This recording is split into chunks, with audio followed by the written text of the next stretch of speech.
Welcome, everyone, to the Just Wage Forum 2021. My name is Kevin Cristiano. I'm a faculty member in the Department of Sociology at the University of Notre Dame, where I'm also affiliated with the Interdisciplinary Higgins Labor Program. Named for the Catholic priest, labor economist, and union advocate, Monsignor George G. Higgins, the program explores questions about work, the politics of work, and the work of social justice, all through the lens of Catholic social teaching, which emphasizes such principles as the dignity of all work, the right of everyone not only to decent work, but also to a voice in the workplace, and a commitment to the common good. The Higgins program is housed at Notre Dame's Center for Social Concerns, where students, faculty, and staff collaborate with community partners to fuse the efforts of the heart and the head in the cause of social inclusion and justice. So I want to thank everyone who's listening and viewing for joining us today. A major research project of the Higgins Labor Program is the Just Wage Initiative, which probes a question that is rooted deeply in Catholic social teaching, namely, what makes any wage just or unjust? The major fruit of this research is the Just Wage Framework and online tool, a resource for professors, policymakers, and practitioners to reflect on and to debate just wage questions. And we hope to come away committed to contributing to a fairer, a more inclusive, a more sustainable, and indeed, a more just economy. The Just Wage framework that we have formulated consists of 7 interrelated criteria.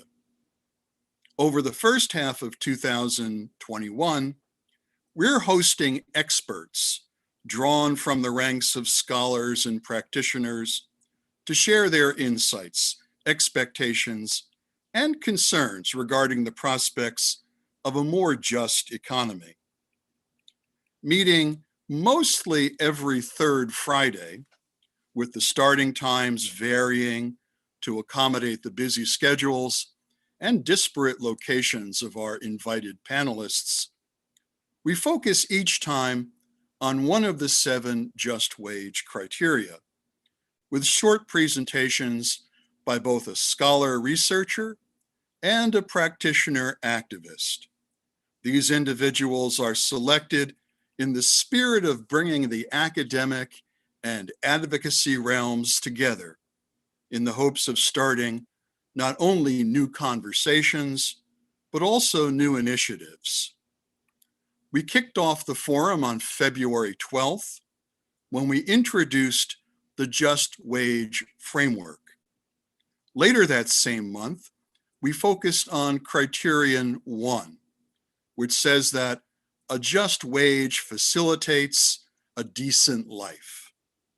At that time, we heard compelling presentations about the need to raise the minimum wage and to establish paid sick days for workers, and about the urgency of restoring workers' power to bargain collectively.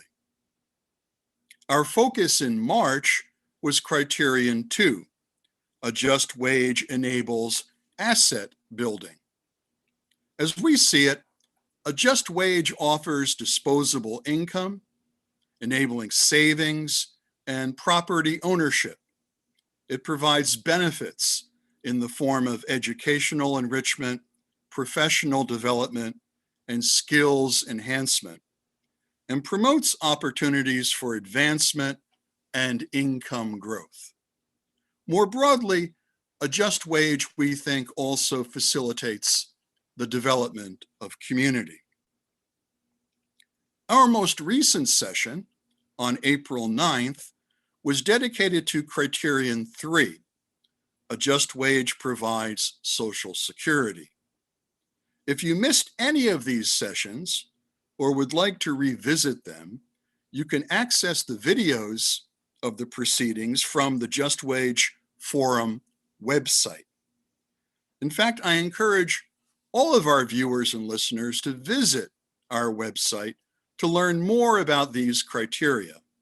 Our group has put together a series of resource pages organized into the following categories.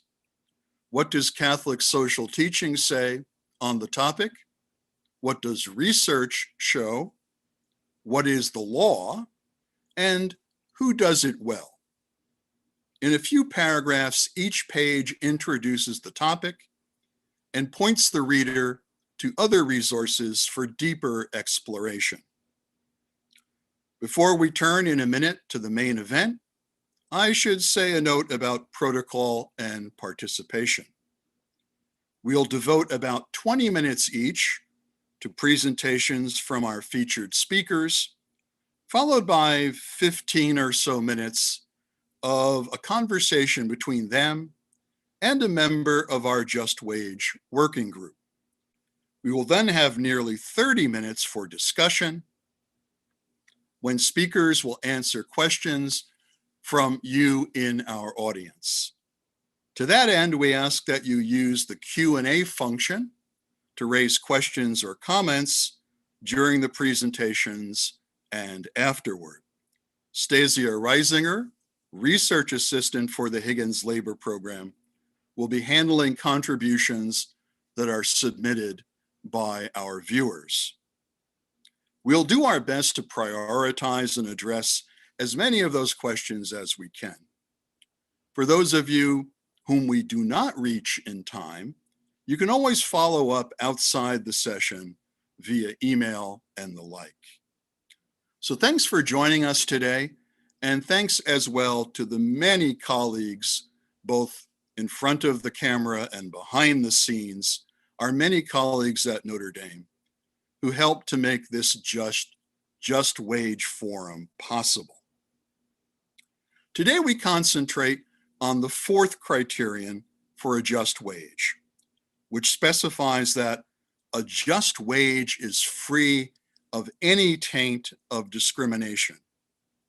Fundamentally, we think a just wage structure reflects equality of opportunity for all by exhibiting equal pay for equal work, fostering inclusive recruitment and promotion policies, and showcasing transparency in the promotion of genuine fairness. Now to our presenters today. Today's first featured speaker, who is a valued member of the Just Wage Working Group, is Charlice Hurst, who is an assistant professor of management in the Mendoza College of Business at Notre Dame. Professor Hurst holds a Ph.D. from the University of Florida, an international MBA from the University of South Carolina, and a bachelor's degree in anthropology from Harvard University. She specializes in the study of organizational behavior. Her many scholarly publications examine, among other subjects, interpersonal relations in the business and academic workplaces. So, Professor Hurst. Hello. Thanks for being here, everyone. I'm really excited. I wish we could be in person so I could see all of you. Feels weird just looking at myself the whole time. I'm going to share my screen so that I can share with you guys. Actually, Dan, it says here I can't share my screen. Can somebody enable that feature for me? I will try to do that, Charlice. Sorry. As backup, I'm gonna send you my slides really quick, and maybe you can just advance them for me. If it comes to that. We'll do what we can. Sorry about this. That's okay. I should have, yeah, I started to say something before, but Yeah, didn't.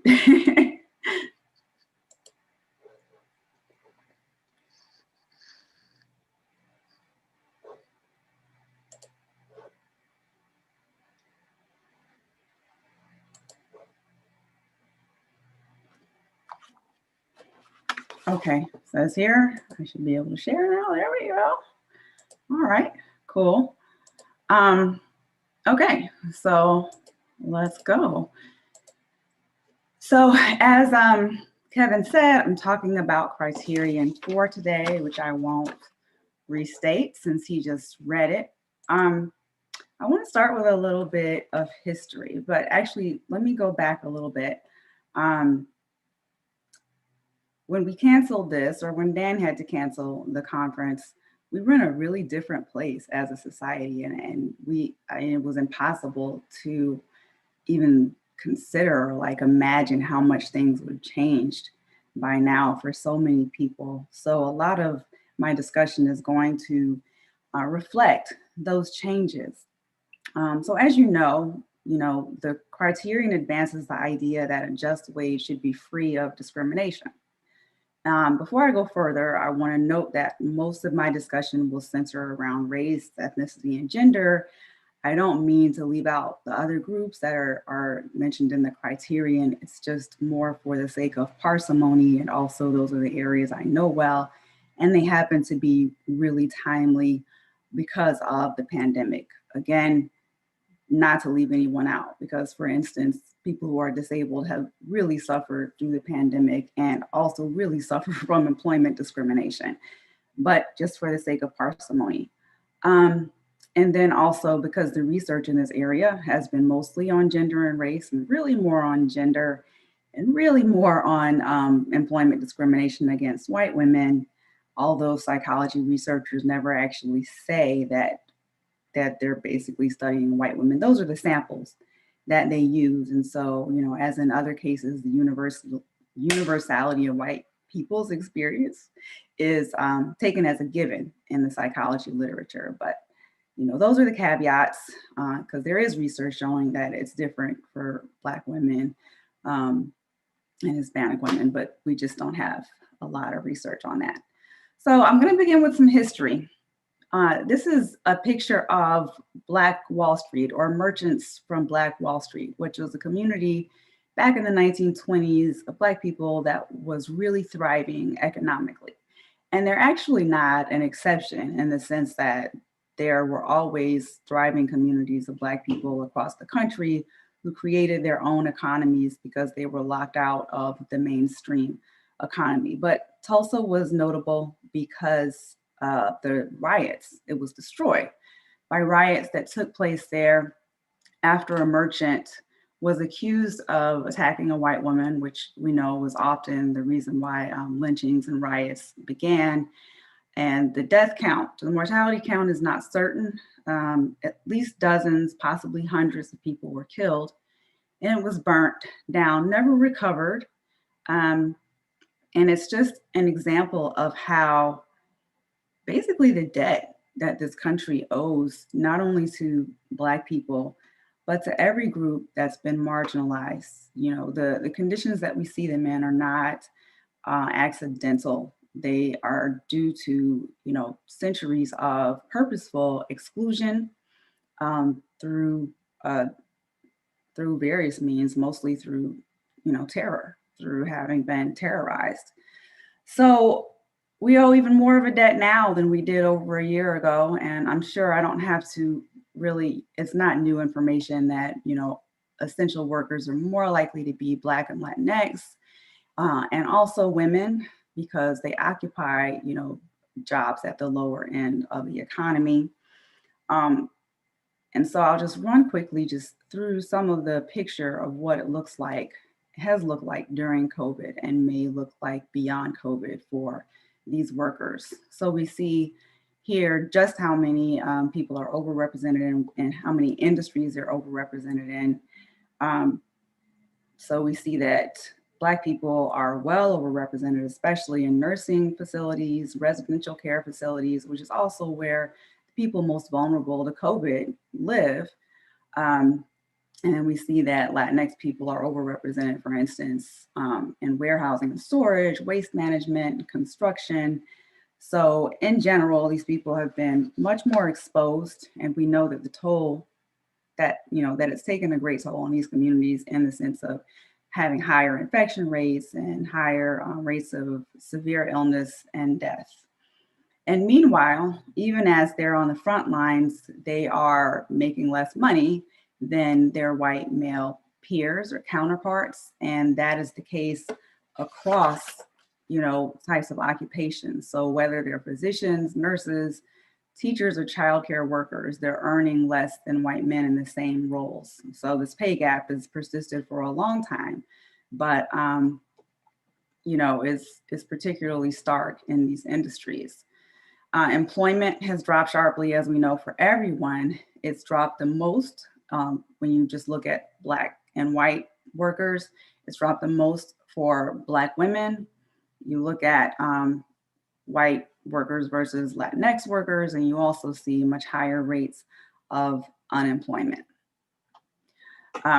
So even before the pandemic, 19% of Latinx workers and 14% of Black workers were earning wages below the federal poverty level, which is extremely low at about $27,000 for a family of four. If you compare that to the MIT Living Wage Calculator, they estimate that nationwide, families need about $69,000, a family of four, in order to be able to cover basic necessities. And of course, there's regional variation, but probably nowhere in this country is $27,000 enough to live on. Now, the United Way has a different way of calculating wage sufficiency. Their model is called Asset Limited Income Constrained, or ALICE. And they basically, that's, looking at what it really takes to cover basic necessities. And you see here, Black and Latinx workers are again overrepresented in the ALICE category. 41% of Black workers and 44% of Latinx workers are ALICE. So if you add that to those beneath the federal poverty level, you see that 60% of Black workers are economically distressed and 56% of Latinx workers, as opposed to 36% of white workers, which is still too high. So not to exclude any group, but just to show the disproportionate levels and, reflecting discrimination. Also, 77% of households headed by a single mom are in poverty or asset limited income constrained, which is notable since about 2/3 of Black children are being parented by a single mom. So, we've got serious economic distress in these communities, and it's not just really at the low end of the wage scale. The Black-white wealth gap persists. It really hasn't improved over the last, 50 years. And it's greater among those in the top, it's greatest among those in the top end of the distribution. And, you can say, well, Crimea River, that people who make $100,000, don't have a lot of wealth compared to their white peers, but it matters. These families are still very distressed, and they're also, because they lack wealth, more likely to be downwardly mobile, more likely to fall into poverty or, an asset limited income constrained category because of their lack of savings, and that's probably happening right now. We don't have the data yet to find out, how many people have fallen into poverty from those higher levels of income. But we do see that financial distress has been higher among Black, Latinx, and Asian workers, in terms of like needing food banks and needing, not being able to pay bills, not being able to pay the mortgage. So, and the numbers for Asians, I think, are probably low artificially because they only interviewed those who speak English. Of course, those who are more recent immigrants and who have language barriers are probably more likely to be financially distressed. And these numbers, it's often noted that the numbers for Asians tend to be skewed because they all get lumped together, but there are important subgroup differences. Likewise, I think there might be underestimation among Latinx workers for similar reasons, and also because there are differences by race among Latinx workers, although statistics typically don't capture those. And darker skinned Latinx workers tend to suffer from similar outcomes to Black workers, but they're not really captured or broken out in either one of those categories. So I think those could be underestimated.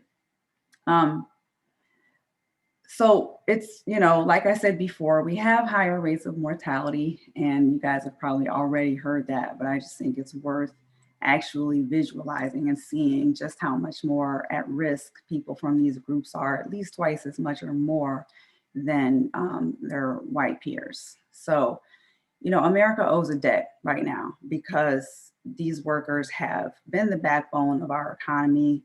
You guys have probably seen them delivering your packages and your takeout over the last year. So we're owed a debt. Not we. I am, in that group, but in general, there's a debt. So although we're facing like this huge crisis, we're also seeing similar approaches to diversity. And that's what discriminate, as we've seen, for years. And, that's what we kind of boiled down to. We boiled the solution to discrimination down to diversity and inclusion initiatives and organizations, whether they're corporations or universities or whatever type of institution. And it's become an industry, diversity and inclusion. There's tons of money being made. And we use the term inclusion and Criterion 4. We use it very differently, though, than the way it's used in in institutions. And I'm highlighting business mostly. But these are just examples of diversity statements from different companies. The one in the top right is from Walmart. The one in the middle is PricewaterhouseCoopers. And then down at the bottom, we have JP Morgan Chase and Company. So JP Morgan Chase. So if you look, you see that inclusion is generally now framed as a sense of belonging. We're all getting along, we're all listening to each other, we all feel good to be here. That is not the type of inclusion that we're talking about. And usually diversity in corporations and other types of organizations, diversity programming also tends to target professional roles, managerial leadership roles, technical roles. We don't tend to think about diversity at the bottom end of the scale. And so I'm not, trying to push the pipeline argument that, most Black people, most Latinx people tend to be at the bottom and don't tend to have the education and so forth to go into these professional and technical roles. And a lot of organizations kind of use the argument, well, there aren't enough qualified people, we don't have a pipeline and so forth. That's disingenuous. If you look at computer science and engineering graduates, Black and Latinx computer science and engineering graduates are much less likely than white graduates to have jobs actually in their field, the field that they trained for. There's a pipeline there that's not being tapped into for, reasons of discrimination, like just not, for instance, having the networks or, not being seen as competent, and there's not a lot of research into why, but some research, shows that these workers are just less likely to be seen as a fit. That's the argument that's usually made is, oh, we don't see this person as a fit, and it's very vague. So there's a pipeline, but at the same time, focusing on these higher level positions obscures the fact that the central problem is the fact that so many of these people are stuck at the bottom and don't have a chance to get the sort of resources that would allow them to even be in a position to potentially compete for professional roles. And then, of course, there's the fact that organizations are generally pyramids, and we're not going to be able to channel everybody up through the higher ranks. So we need to have, an ethic of everybody needs to have a sufficient income, a sufficient living, even if they remain at the bottom of the pyramid. We cannot achieve racial equity just by focusing on professional and leadership positions, representation in those positions. So the diversity and inclusion movement or industry has really departed from the early goals or the original goals of the civil rights movement. And so there's been a decoupling between what we're doing in organizations and what the civil rights movement was trying to achieve, even though this whole industry sprang out of the civil rights movement.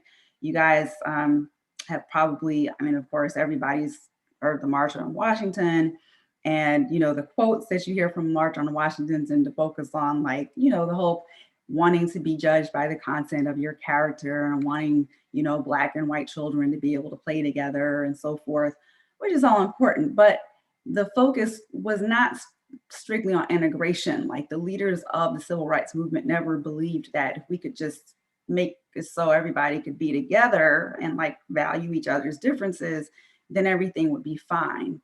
From the very beginning, even back to abolition, equal racial equity was about economic equity, because the reason that these people were at the bottom was because they were enslaved, underpaid, had terrible working conditions. And so the movement was really about creating or eliminating those conditions, improving those conditions. So you go back to A. Philip Randolph, I'm sure a lot of you have heard of, who was the founder of the Brotherhood of Sleeping Car Porters, which was a union for Black Pullman porters. They were all Black, and they unionized for better pay and working conditions.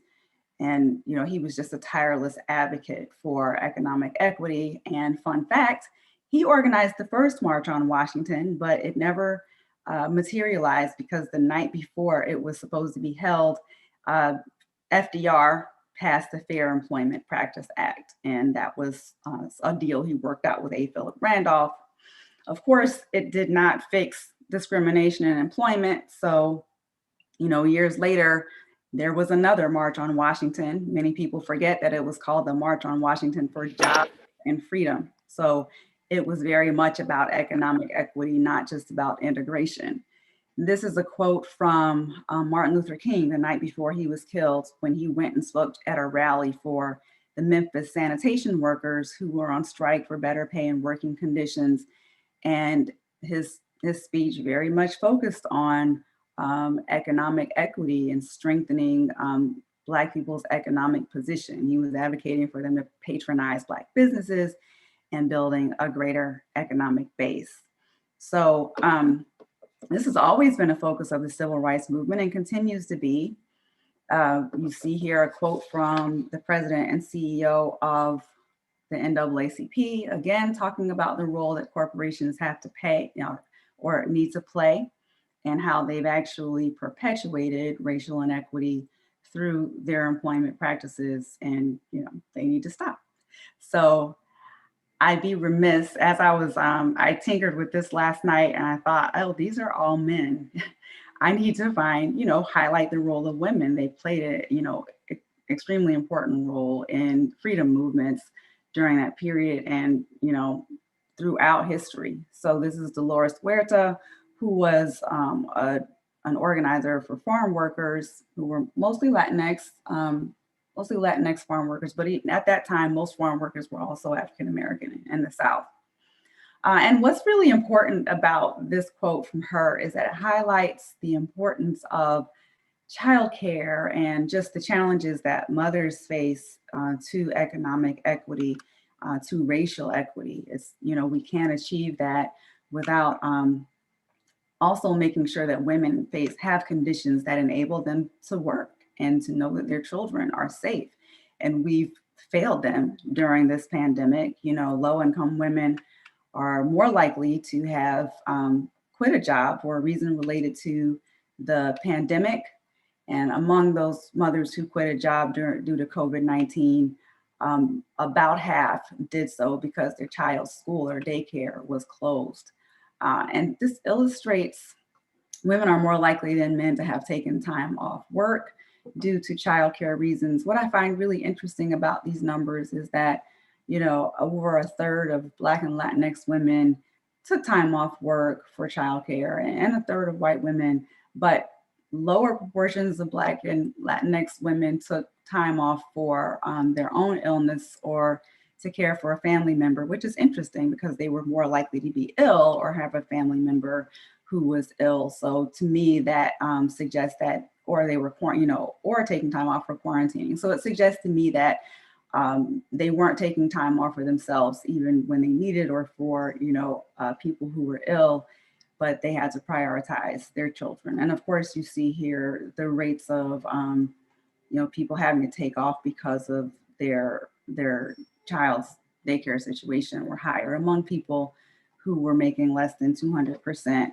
of the federal poverty level. So, we've sort of failed women during this pandemic, and it's been really interesting. It was astounding to me to see early in the pandemic how little leaders were talking about this crisis of childcare, how even women who were able to work from home, like how they were supposed to pull this off with children, that they also were supposed to be schooling. And as a mother, I can tell you the education system has not been forgiving of, the excuse that, hey, I work full time, even if I'm at home, I can't supervise this child all day. Like, I just can't do all of this. They're not forgiving. So it's been a tough situation. There's been a lot of research or articles published about how women have taken on the brunt of that burden, even women who are married and have, a spouse at home who could help out.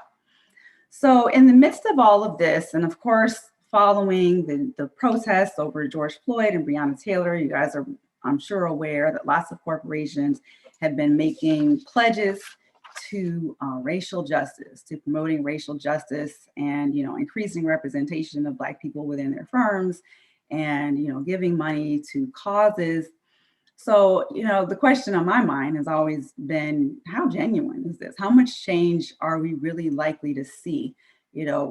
Are we over expecting? Do we have too high expectations based on just media images of all these people who protested last year and these big promises? So one thing that's worth looking at is, like, what are firms actually doing and how much of a sacrifice is it for them? So if you look at the big tech companies, I don't know why Disney is a tech company, but if you look at the big tech companies, you see, even though they pledged billions, when you look at how much that is, or like what percentage of their profits that is, it's not very much. And so this chart is really interesting because it represents how much, like, if these companies were regular people, individuals making the median US salary of $63,000, how much money would that have been for that individual? So if I was making $67,000 or $63,000 and I gave proportionally what Intel gave, I would have given $1.23. So it was interesting. Also, there was another chart in the same article that showed how long it'll take each of these companies to recover the money that they pledged to racial equity. And it was no longer, like, the longest was 7 days. It would take Sony like 7 days to recover their money. And it would take one of these companies, it was like 5 minutes, they could recover what they have pledged towards racial equity. So that's kind of telling. And one of the things, like, one of the most crucial things that we could do to advance racial equity is to raise the minimum wage. Research has shown that the last time it was raised, it lifted a lot of Black people out of poverty.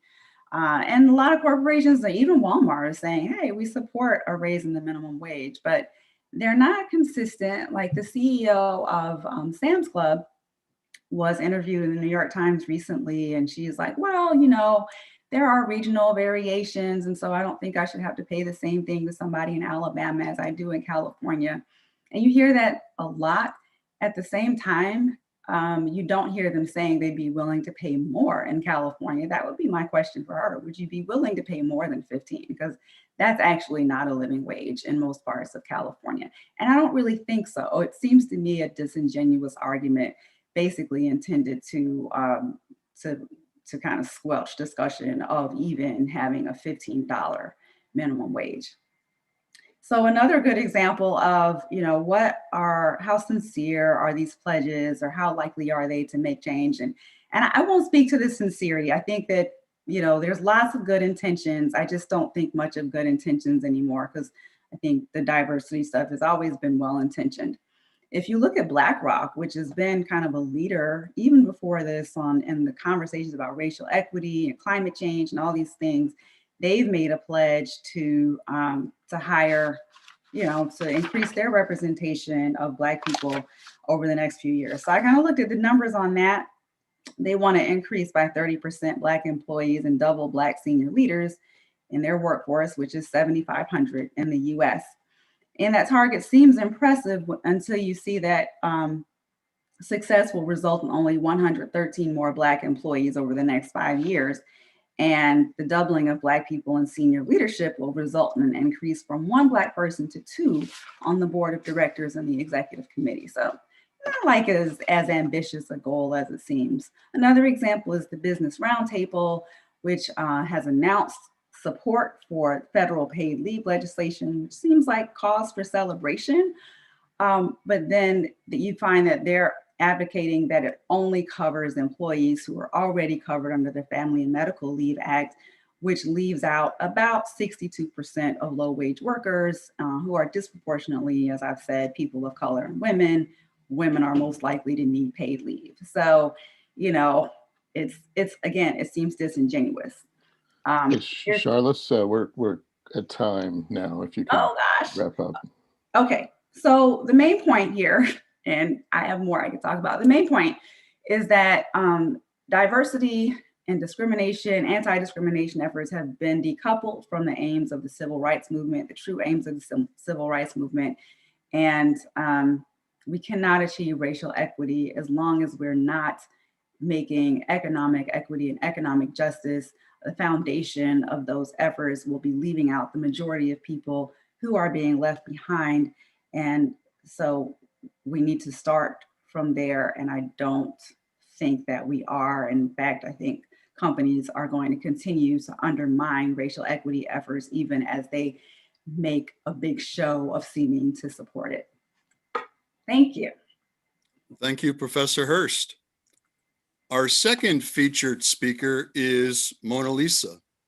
She is an attorney based in India who has devoted her career to seeking justice for and defending the human rights of unorganized women who work in global processes of production.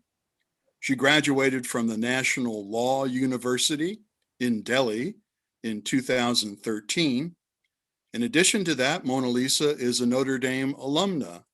She holds a 2018 master's degree from the Notre Dame Law School, where she studied international law pertaining to human rights. The title of her presentation today is The Global Order of Discrimination and How to Lose It. Monalisa, please. Thank you. It's a pleasure to be here. I have been associated with Higgins Labor Program for almost 4 years now. I did the calculation today. And it's a pleasure to come back and to talk about my experiences. So today my talk is, and I spent a lot of time on this because we wanted to do this in a very different format, which is supposed to be in person, and I could have seen fellow human beings. Right now I just see myself. So the talk that would have happened that time would have been very different, of course. And now with everything that's going on, I think the previous session has already been phenomenal. So let me take you through some of the issues that we are seeing increasingly in the Global South. So the global order of discrimination and how to lose it. So who am I? I'm a strategic litigator from the Global South, which means I combine legal theory and innovative practice to address the challenges of human rights. I have worked on workers' rights, gender issues in multiple countries, as well as workers' rights and corporate accountability in Asia, Europe, and the UK. I've had the privilege of working with vulnerable communities directly by setting up legal aid clinics for such communities and representing them before absolutely disinterested authorities in courts. I have supported workers who produce for the apparent global supply chain. Basically everyone, whatever we're wearing right now, whatever backpacks you're carrying, your sneakers, everything, those were the brands that the workers I represent produce for. So trade unionists who have faced severe retaliation and workers who have been blacklisted in the industry, which means they're never going to find employment in the industry because they raised a voice against injustices that they faced. I'm going to take you through 5 or 6 questions, time permitting. Dan, I will request a prompt when I have 5 minutes left, just so that I do not go beyond my time. So the first thing is, thank you. So the first question is discrimination and how does it manifest? Second is who is discriminated against? Third, what does discrimination at workplace look like? Fourth, the inadequacy of corporate response. Fifth, how do we respond? And sixth, what can we do differently? First of all, let me talk very quickly about something interesting that happened 2 weeks ago. I was scrolling through my LinkedIn and I found this post by a reputed recruiter in the Asia Pacific region who was talking about the benefits of flexible manpower, both words that immediately, if you've done workers' rights, you are not going to be happy with either of those. Flexibility just means more, it's a new form of economic discrimination against workers. I'll touch upon it. We're all familiar with it. But the fact that a recruiter wanted to talk only about manpower and just identify one set of workers, this recruiter who's placing people across like a wide range of firms and companies had their mindset as manpower. It took a lot of cajoling, which started by me putting a comment which says, "Hi, do you mean human resources? Smiley question mark, because you're a woman, you can't sound too aggressive." It also involved this person just absolutely ignoring me or my comment. Thankfully, I do have friends who saw it and then they commented, and some of them were nice, some were not as nice. And the recruiter reached out and said, "Hey, what's the issue? I'm not sure I understood." So again, I went back to my friends and they said, "Why don't you tell him to look up what manpower means?" There was a willingness to engage from my side. The person was like, "Yeah, I've told my HR, they can take care of it." 12 likes and some 8 comments later, that person changed flexible manpower to flexible workforce. What did that incident teach me? That actually it's still the cost of reputation that moves companies. This person was not moved by my willingness to engage about how discriminatory the term sounds and how exclusionary it sounds. What affected was the fact that people from Europe, US, and Africa, like people across continents, were just commenting and saying, "What do you mean? Are you only looking to hire men?" So it was just the reputation cost which moved them, which is typical of all the things that I'm going to talk about in when it comes to corporate response. So to begin with, discrimination and how does it manifest?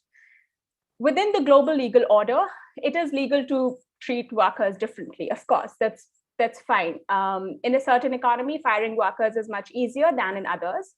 In some economies, unions have to weigh in before you can take a decision which will be detrimental, not for just one worker's right, but for workers' rights in general. And Germany is a great example of that. Walmart, for instance, a few decades ago had a very tough time working in Germany because they kept trying to introduce conditions of work and the unions would not agree. So they could not do the same things that they were able to do in the US and get away with it, or do it the things that they were doing with their global supply chains or their subsidiaries in other countries. So yeah, so we begin with very different systems of laws. Within the global South, we do have strong laws. If you see, most countries have very strong constitutions, there are strong labor laws, there are strong anti-discrimination legislations. But what is broken around that is the system of implementation. There is a nervousness in corporations who want to be able to violate people's rights and exploit them for massive profits to say that, what if a suit is filed, or what if we are held accountable in a legal system? So you will see that the weak implementation is what is the outcome. So you have inspectors who will not really inspect the factory floor. You will see there is very little reporting of any violations. Judges will not decide on cases in time. So strong laws, weak implementation. The next layer is weakening legislation. So because these laws are there, Doesn't matter how weak their implementation is, something can still happen. So how do we weaken the laws? And within the global south, Cambodia, Vietnam, India, Sri Lanka, all of these countries, you will see there is a trend of weakening very strong workers' rights and labor laws. And it's not a coincidence that all of these countries are very export reliant. So there are these, all of these countries are export reliant. All of these countries deal directly with a specific set of companies who are the major employers and generate jobs. So all of a sudden, you will see flexible labor has become a very normal thing. Contract labor has become a very normal thing, which are all arrangements which give fewer and fewer rights to workers and more rights to the employers. There is a very tough competition to attract investment in these countries, which are at the cost of workers' rights. But I think that's also something that's been seen in the US, how different, not too long ago, I think it was the Amazon office that was being set up. And you could see like already, I mean, across here in Asia, there is a deep competition. So how do you make yourself investor friendly? How do you attract investment? So there are tax holidays, there are write-offs, special economic zones are set up, which is basically this whole area, any identified area where manufacturing plants are set up, no labor laws will apply. So you can basically do anything and get away with it. These things are reinforced by a global mechanism that perpetuates this kind of violation. So you will see economic rankings, how business friendly is a country, how investor friendly is a country. And that is just that race to the bottom. Like, I have fewer laws, I have fewer regulations, I'm not going to interfere. You can come, you can give jobs, and we can produce here. So the second question is, who is discriminated against?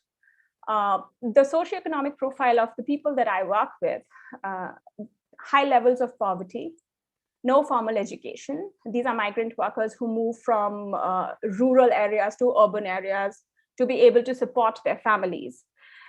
They have very diminished view of rights. If you have a family to support, you are not going to be the one person who will be that labor leader and who wants to bring change in the law. You have been diminished to the point where you just want to survive. Like, so survival is at stake. You just want to survive. It's also a system where there is swift retaliation and removal, blacklisting in the industry. You will not find a job should you be problematic, quote unquote problematic. There's also a very, very, very long queue of people who are willing to replace people. So there is the idea of you can pay less, you can get more work done, and that's fine, because there is always somebody else who will work for lesser money and for longer hours. So this directly affects women, of course. It directly affects all minorities. It affects the contract workers who have arrangements where fewer safeguards apply to them. With women workers, I think some of it was already covered. Women workers are less likely to progress in the workplace. There's always the idea of skill, and skill is a very comfortable notion. It's a very convenient notion because apparently women have none. So it's only male workers who are skilled or who have the capabilities to develop skills, and they are paid more and more. And this kind of discrimination is easy to sort of see across the industries. So the third question is, what does discrimination at workplace look like? So there is overall duplicity of conditions for the workforce, depending on where it is located. So let's say if you're working in Berlin, most likely workplace injury is covered, you are getting a good pension, you have your weekends, you are entitled to benefits from the government. If you're working in Bihar, which is where I come from, none of those things apply. Those might all be in the law books, those might be in the statutes, but none of those will apply, because that's not the system where, this is a system where exploitation is rife and exploitation is accepted. Working conditions means that you work excessive hours, you're not entitled to leaves, increment, promotion, anything which is long-term, growing with the industry, growing with the company, that's just not there. Remuneration is insufficient. So let's say even legally, if we are required to pay a minimum wage, the minimum wage is so low that no family can survive on it. So exploitation and overwork is not just economically desirable, it's a necessity. If you want to survive, you want to work those 12 to 16 hours to make that extra money so that your family will survive. Benefits, security measures, sick leave, again, those things will just not apply because you will not ask for those. The system has ensured that if you get sick, you are easily, like everyone can be easily replaced. So it's much easier to replace than to provide these benefits. And this is in addition to the illegal practice of threat and intimidation and lots of violence and abuse that happens on the factory floor, on the shop floor. So the next point is, what is the corporate response?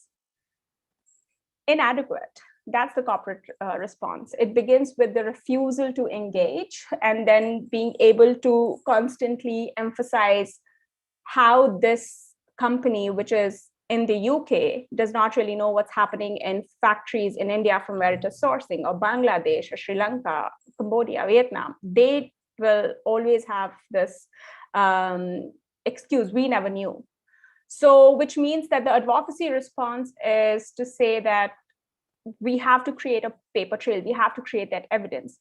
And why did you not know? Because ideally, if unions are strong and thriving, unions are the ones that hold you to account. But unions have been weakened by the law, and they have been, quote unquote, outlawed on the factory floor, demonized to the point where workers do not want to associate with unions anymore.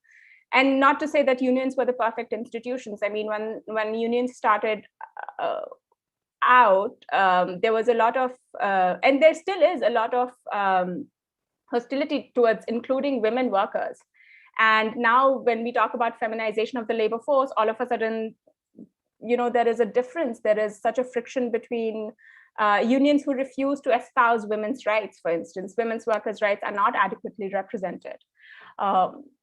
And then, so yeah, so either unions do not exist, or unions are just demonized to the point where there is no engagement happening between the factory owners and this company.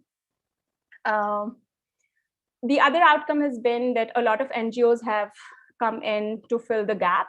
From the corporate side, there are third-party audit firms, which are essentially these legitimizing companies that have popped up, which say that, oh, there is adverse reports against you, against practices on your in a factory where you're sourcing from. So we will go and conduct this quote unquote independent audit and then release a report which essentially says that, yes, you did everything that you could. It was the failure of that factory management, or there was something technical, there wasn't enough grounds for us to act. And those third-party audits are just sham procedures. Then at the end of it, it comes back to the reputation risk. If you feel, thank you, if you feel that there is a threat to the reputation, then companies act. So then how is any of this even legal? Unfortunately, it is.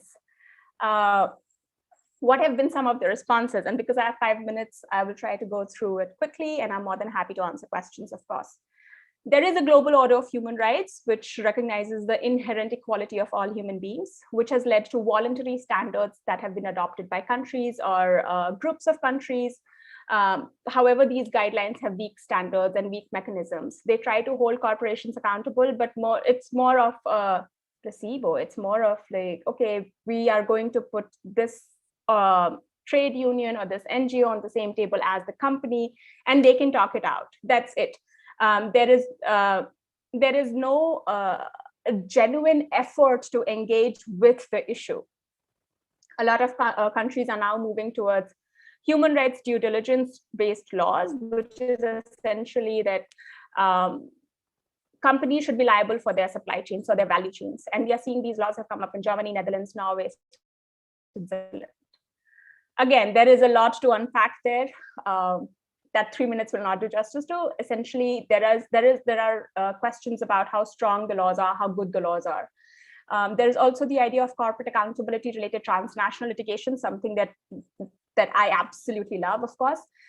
There has been a recognition of expansion of criminal law to say that, a company cannot pay ISIS to move their product across a war-torn nation.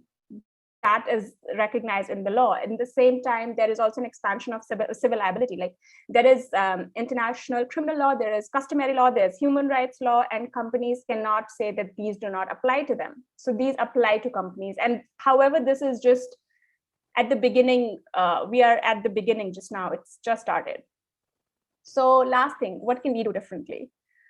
We create, we accept, and we legitimize these systems of discrimination. We support the economy where costs and social costs of products are very different, and we are driven by the cost and not the social cost. Individual behavior, I am one of those people. I do believe that individual behavior makes a difference. We think that it's small and maybe it's not enough, but it is. It makes a difference. The philosophical question that I always leave such talks with is how to break that consumption model. How do we break that narrative which has equated well-being to consumption? And how are we going to dissociate the two ideas? That's it.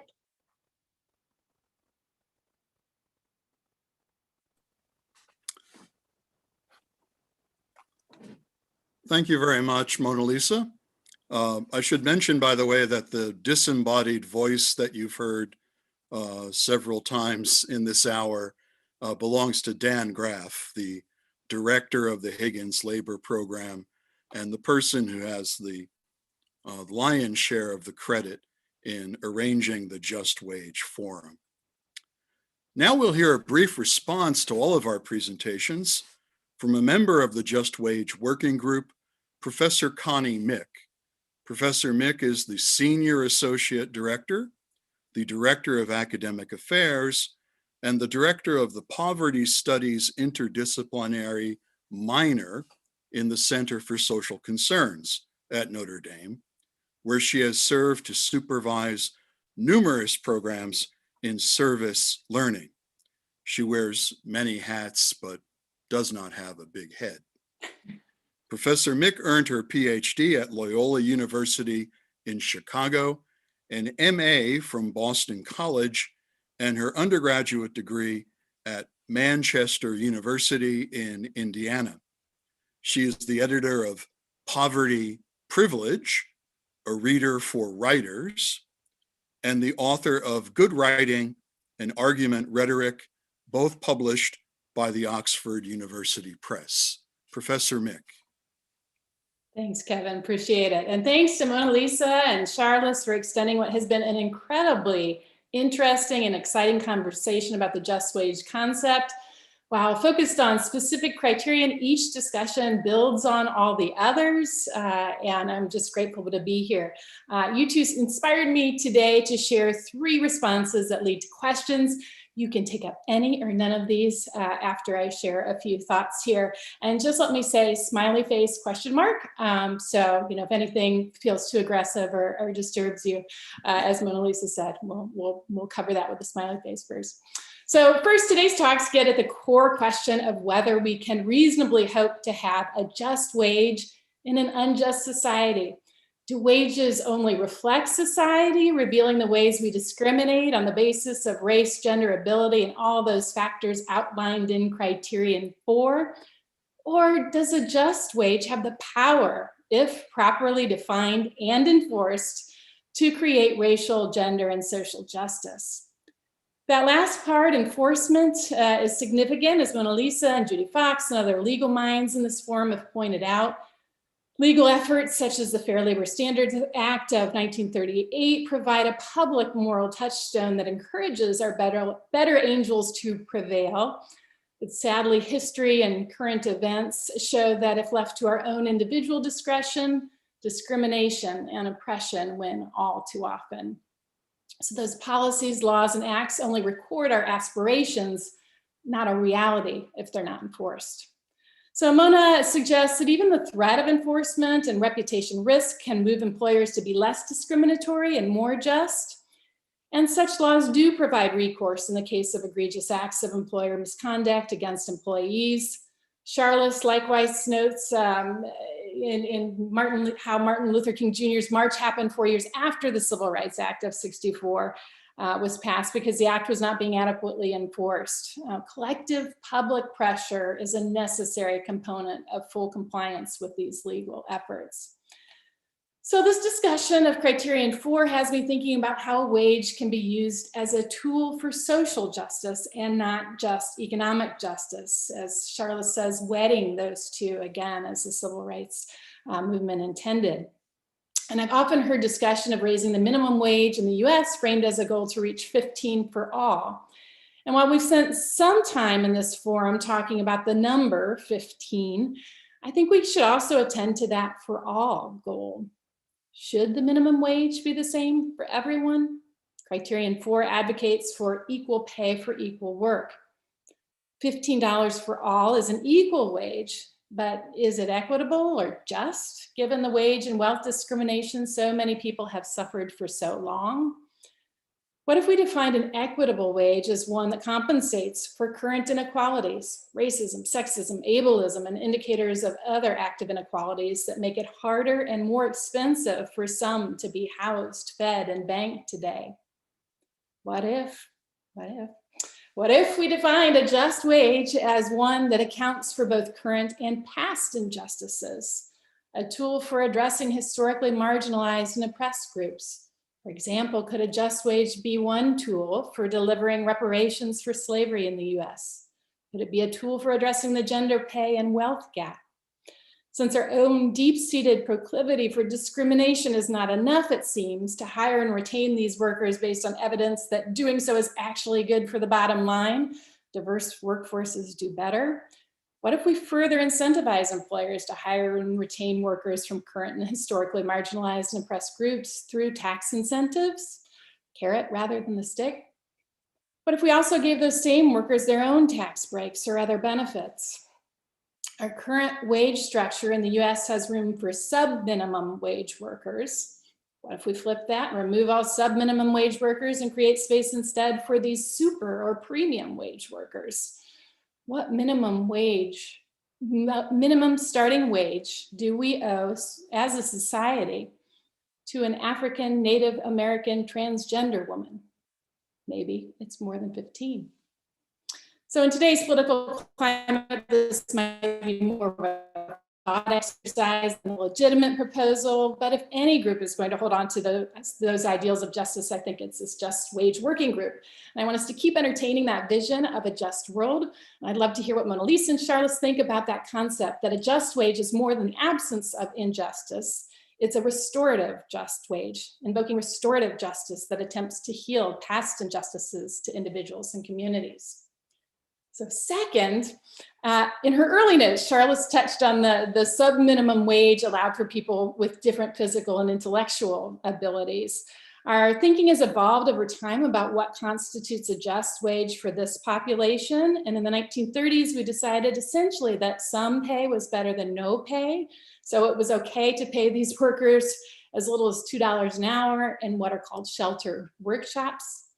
The title of one article puts this issue in provocative, perhaps unnecessarily divisive terms. It says, sub-minimum wages for the disabled, godsend or exploitation. Some argue that the sub-minimum wage generates jobs that provide purpose and meaning. Others argue that the sub-minimum wage carve-out regulates people to a life of poverty. In 2019, Representative Bob Casey Jr. introduced a bill to phase out this allowance in the Fair Labor Standards Act to instead, quote, support individuals with disabilities to transition to competitive integrated employment. So the idea was integrating these workers into general employment opportunities under typical pay and hiring standards. The bill died in Congress. But there are also there's private energy around this shift as well. Today, we see creative partnerships and placements in the mainstream marketplace, making room for these workers at least minimum wage. I connected with some of our local community partners at Logan Center in South Bend, a nonprofit whose mission is to support, quote, people with intellectual and developmental disabilities so they and their families may achieve their desired quality of life. They run Logan Industries, a sheltered workshop, but they also do supported job placements in the community for clients who receive at least minimum wage.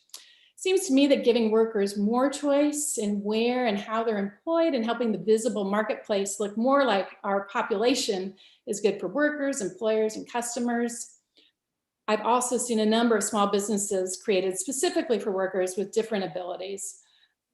Greenbridge Growers Aquaponics in South Bend is one example. Their mission is to, quote, grow food and good jobs for young adults on the autism spectrum. Nationally, there are popcorn and ice cream stores with similar missions to hire people with different abilities. So Charlice and Monalisa, I'd like to hear more from you on this kind of assets and strengths-based approach to differently abled workers. Can we scale up these options if we transition away from sheltered workshops in the US? What supports would we need in place to make that transition successful?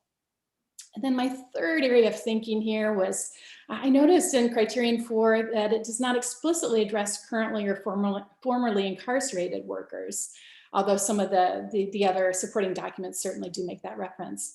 So the plight of incarcerated workers has come up earlier in this forum series, and I know we have experts like John Dacey in the audience who can help us think about the sub-minimum wage of incarcerated persons.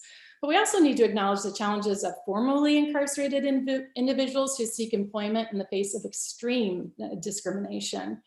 The Ban the Box initiative and others like it have encouraged about 13 states, DC, and several cities to adopt laws for governmental employers that prevent interviewers from asking about criminal history during the interview process.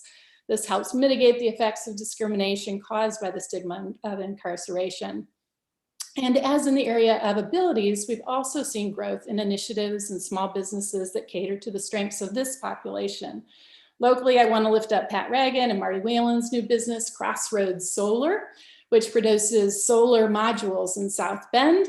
The vision of their company states our employees are released felons who have served their time and earned the opportunity to re-enter the workforce with dignity.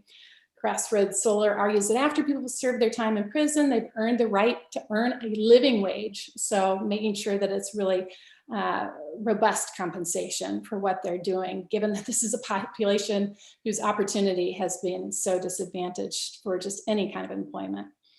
So Monalisa and Charlice, what thoughts do you have about achieving a just wage for current or formerly incarcerated workers? Would like to know your thoughts there. So I tossed out there kind of a moonshot federal approach and some small private attempts to add economic and social justice to wages. Feel free to jump in anywhere. Thanks. Thank you, Professor Mick.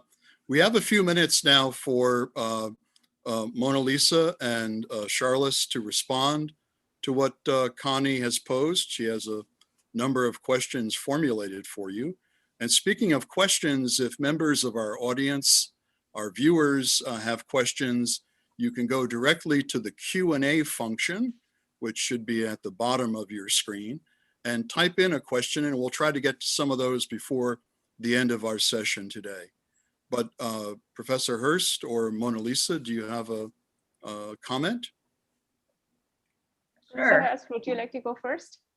Sure. So Connie, I think those are great questions. Thank you for that. I really wanted to talk about disabled workers, but as you see, I had too much material anyway. So I don't research it, but I am the mother of a disabled child. So this interests me a great deal, an autistic and intellectually disabled child. So I mean, I absolutely think they should be paid at least minimum wage, if not more. And, you know, it should be noted that unemployment is extremely high among disabled people who have higher level degrees and who aren't intellectually disabled. You talked about what supports are needed. You know, I mean, of course, it depends on the disability. I think the biggest support for those who have developmental disabilities is they need better education. And, you know, from personal experience, I see that what they get in the public school system, even at the really good schools, is really not adequate to prepare them for any kind of future. And they're capable, many of them are capable of more than what, you know, they're being educated for. And this is an example, I think, of the way that companies are able to take advantage of social conditions and you know, the fact that we failed a lot of these marginalized populations. They can take advantage of the fact that education system is poor for disabled people by then being able to justify not paying them well. I think the most important thing in answering that question is recognizing the agency of disabled people. And there's, a burgeoning community of self-advocates in the autism community. And people often just don't ask them what they think and what they want and what they need. And often it's very, very different from what we think. And a lot of these initiatives that seek to employ them, even the ones that pay, a decent wage, are not run by people from that population. And I think that's problematic. I think they should be able to envision what they want for their lives. And then as for formerly incarcerated and currently incarcerated people, again, yes, they should receive a just wage too. But you mentioned the Ban the Box campaign. I got a thing about that. I'm gonna try to be quick. But so research has found that at least in a couple of the states where Ban the Box was implemented, it reduced employment of Black men, because without being able to, they theorize that. They have not looked at this as the cause, whether this is the cause for sure, but they theorize that because employers, like people make the assumption that Black men are likely to have been imprisoned. And so if they can't verify that, if there's no box, then they're just gonna assume they've been in prison. Formerly incarcerated Black men are less likely to get jobs than formerly incarcerated white men anyway. So the Ban the Box campaign may be having unintended negative consequences. This is one of my big things about, there's a lack of systems-oriented thinking around these issues. And often we tweak a part of the system without really thinking about the complexity of the issue and all the different relationships, and we make things worse. And so I think it illustrates how we need to be more careful, need to be more evidence-based, be more contingent in implementation of policies. So we will see how this works. And if it doesn't, we should be able to pivot quickly rather than have to go through the entire legislative process again. So those are just my thoughts on that. Thank you. Monalisa, do you have a response? Sure. So I read something about should we have a maximum wage I'm going to address the first two questions that were put. So the first thing, should we have a maximum wage? Yes, 100% for a CEO. Have that, cap it, bring a proportion and say that if this is what the CEO makes, this is what the bottom rung of the workers will make. And let's see what that proportion looks like. At any point, our idea of minimum wage or living wage or remuneration is the extension of what is acceptable as quality of life as a society. And for who? Who should have what quality of life? That's what we're determining. So if we are already very clear that some lives are less valuable than the others, then you will always have a wage that reflects that. At the same time, if we want to move away from that, at the end of the day, yes, it is a pyramid. Not everybody will end up being a CEO, but can everybody have a minimum quality of life? Can everybody get an education and have decent food and not fall below the poverty line when they get sick, especially at these times? Can people survive and thrive, not just barely making it because we want workers who will keep producing for the economy and keep this economy running, but because we really value the human beings that we have in our society? So what mechanism can we have in place for that? The second question about workers and different kinds of abilities. I mean, that's the idea of worker has always been an able-bodied male, and everybody else is penalized for not being that. Everybody else is penalized for a systemic failure that can have a diverse workforce with different kinds of abilities. It's so unfortunate that even now, the idea is that women cannot operate machinery, and we are rapidly moving towards this mechanization that is just leaving women out. And guess what? There's automation now. And I can say this, and there's always we're all in such different timelines in terms of what does a factory or a production process look like now in which country? So yeah, it's just able-bodied male worker, and all parameters are set based on that, and everybody else has to pay for it. Everybody else is penalized for it. And I think even our conversations around workers' rights are so centered on this definition, this parameter, that we have not been inclusive enough to bring all the other categories who should have been brought in. Yeah, so those are my thoughts. Connie? No, I appreciate those responses. Yeah, that default able-bodied male worker. We all have to find a way to get that out of our heads as the ideal, right? And to again take that strengths-based approach, that there are different strengths and different kinds of bodies and abilities, and how do we lean into that? And yeah, that basic question of what counts us as surviving and thriving, and how much differentiation do we accept, and what is an acceptable floor? I think we're not satisfied. This group isn't with what we've set as the minimum life experience in any of our countries. And yeah, I appreciate just the work of this group to keep pushing, raising the bar, right? Raising the expectations for what it means to be human and connected to the world and in economics and social life. So thanks for those thoughts. Appreciate it. Joining us now on screen, you may have noticed, are two additional persons.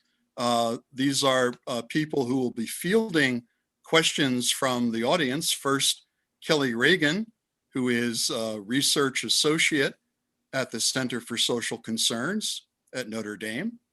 And then also Stasia Reisinger, who is an undergraduate research assistant with the Higgins Labor Program. So I'll turn the floor over to either or both of them to relay some of your audience questions to our featured speakers today.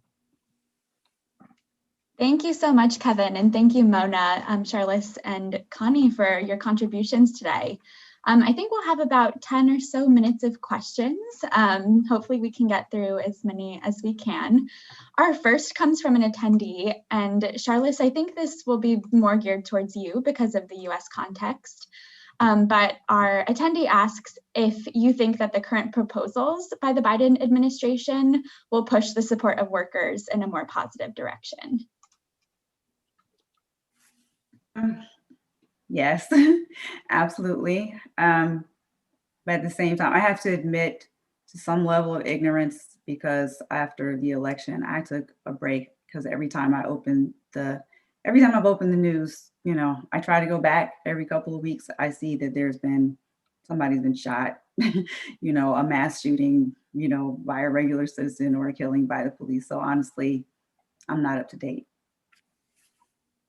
It's for my mental health. No, thank you so much for that honesty. Absolutely. Our second question then comes from one of our panelists. And Mona, this is more geared towards you. So if the international capital or government agencies push for efforts of non-discrimination, is there a risk of imposing some kind of cultural imperialism from the West? That's a fascinating question. And that's like, you know, international human rights law, that's one of the first discussions we have, that the idea of human rights is so different for so many different countries and cultures. However, all the efforts to have arrived at those international human rights standards are notions that apply to each and everyone, irrespective of who we are and where we come from and what notions do we have. Like, if we believe in the inherent equality of human being, race, religion, region, none of that matters. And thankfully, all of that hard work was done post-World War II. The departure has been in the global economic system that it has spawned, which has allowed this kind of discrimination, systematized discrimination, and then rewards for discriminating. And that is the problematic part. So how do we challenge that global order?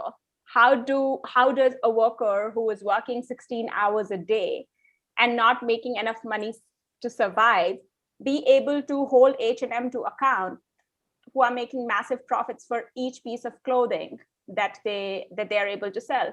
So again, the cost and the social cost is so different, right? It's that system of accountability that needs to happen, that needs to come in place. The other thing that's very interesting that has happened is all of this was international human rights law, and all of the international legal systems were very state geared. The idea was that state is a party, or state is the entity, and state is responsible for ensuring these standards of life and protecting people's life, respecting people's lives, the rights of people. That debate has now shifted to recognize that, hey, you know what, some corporations are way bigger than some of the countries. They make way more money and they have a lot more control. If you look at recent cases that have come from Canada, for instance, like a Canadian corporation operating in Eritrea, the mines where these workers were employed, they were tortured. And the corporation actually had the gall to make the argument in court saying that, hey, but we're a corporation, we're not a state, so these standards don't apply to us. And it might seem obvious, but actually the fact that the court said that, actually these standards apply to you, that was path-breaking, that was groundbreaking, that made news everywhere.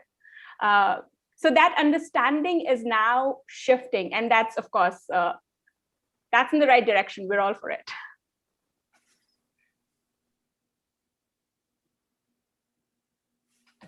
Yeah, thank you so much for all of your contributions. I have a question for Charlice, but also for all of you.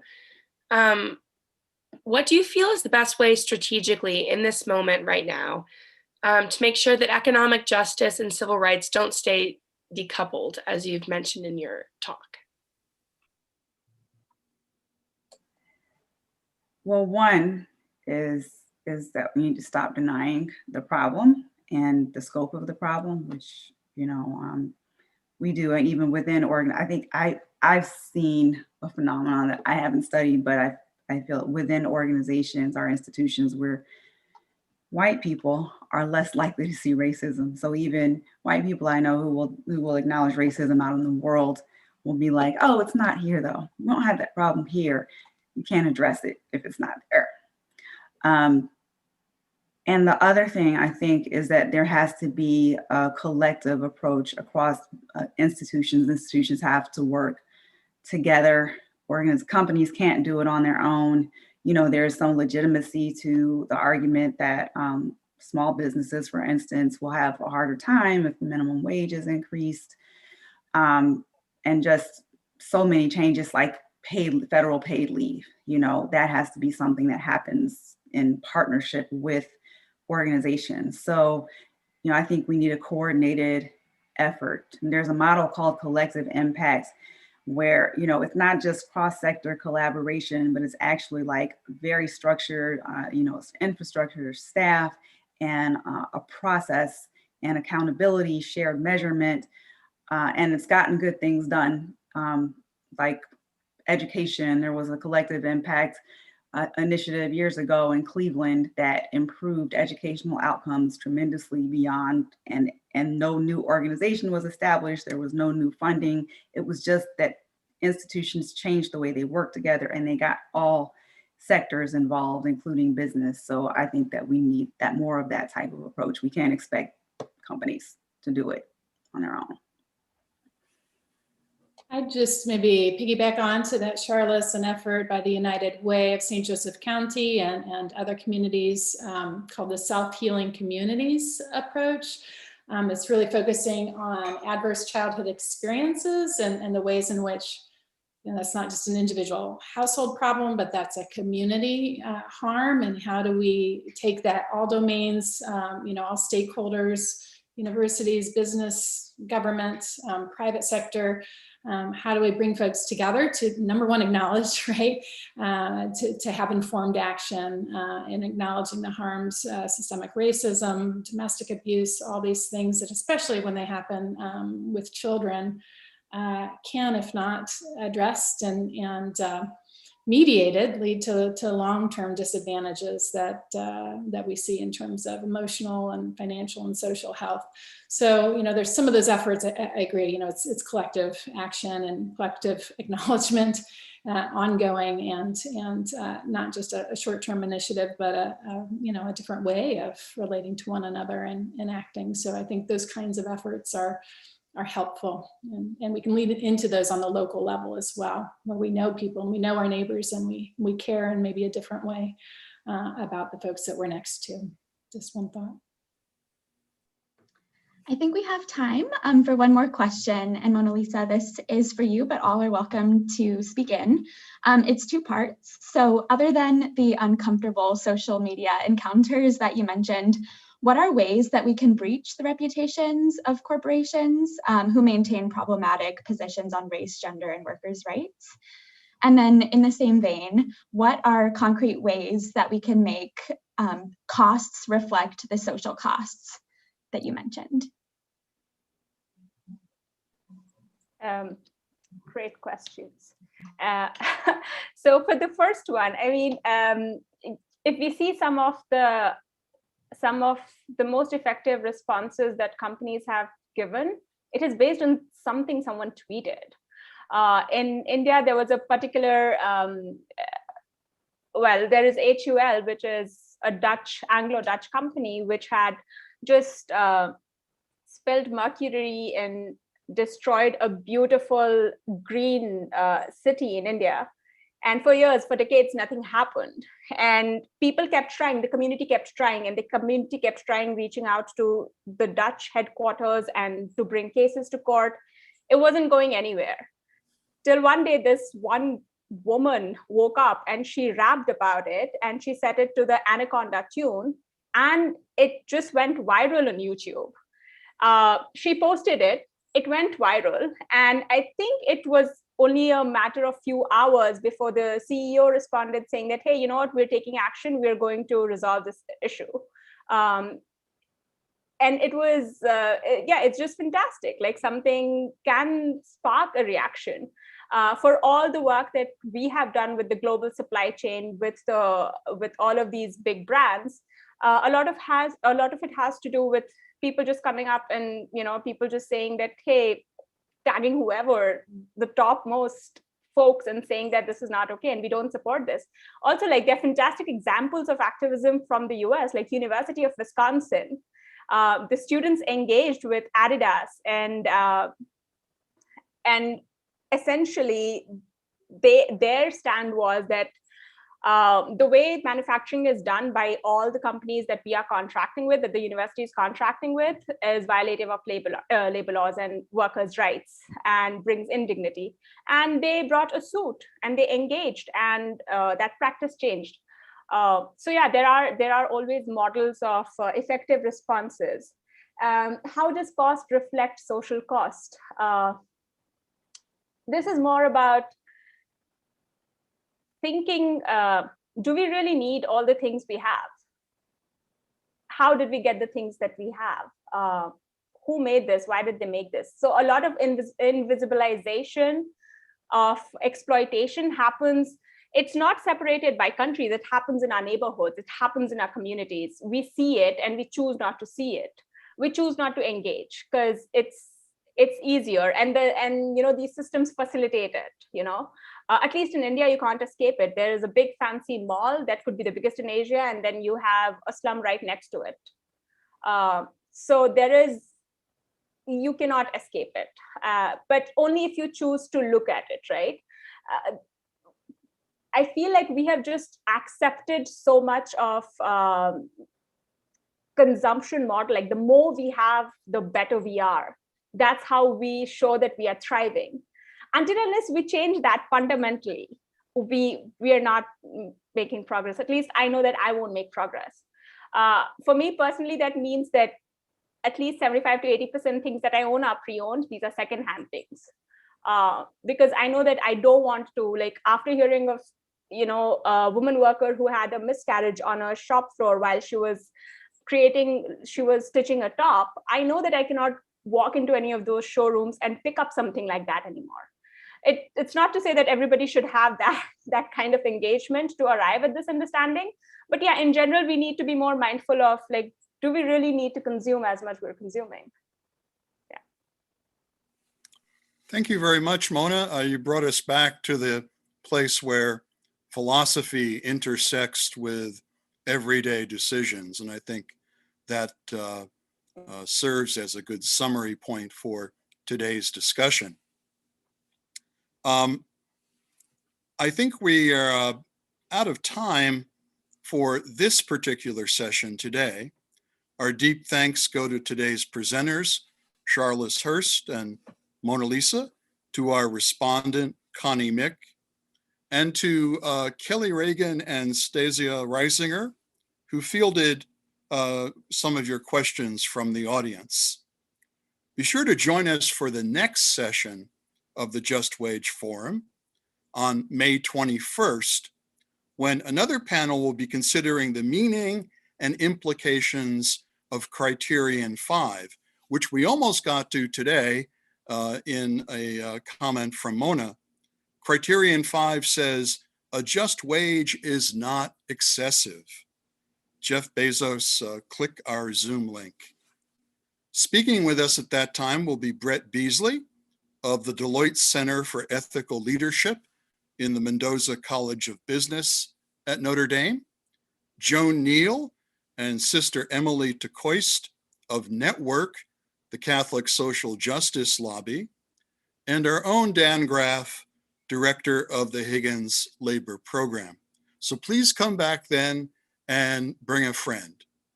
That's all for today. Thank you everyone for listening and viewing.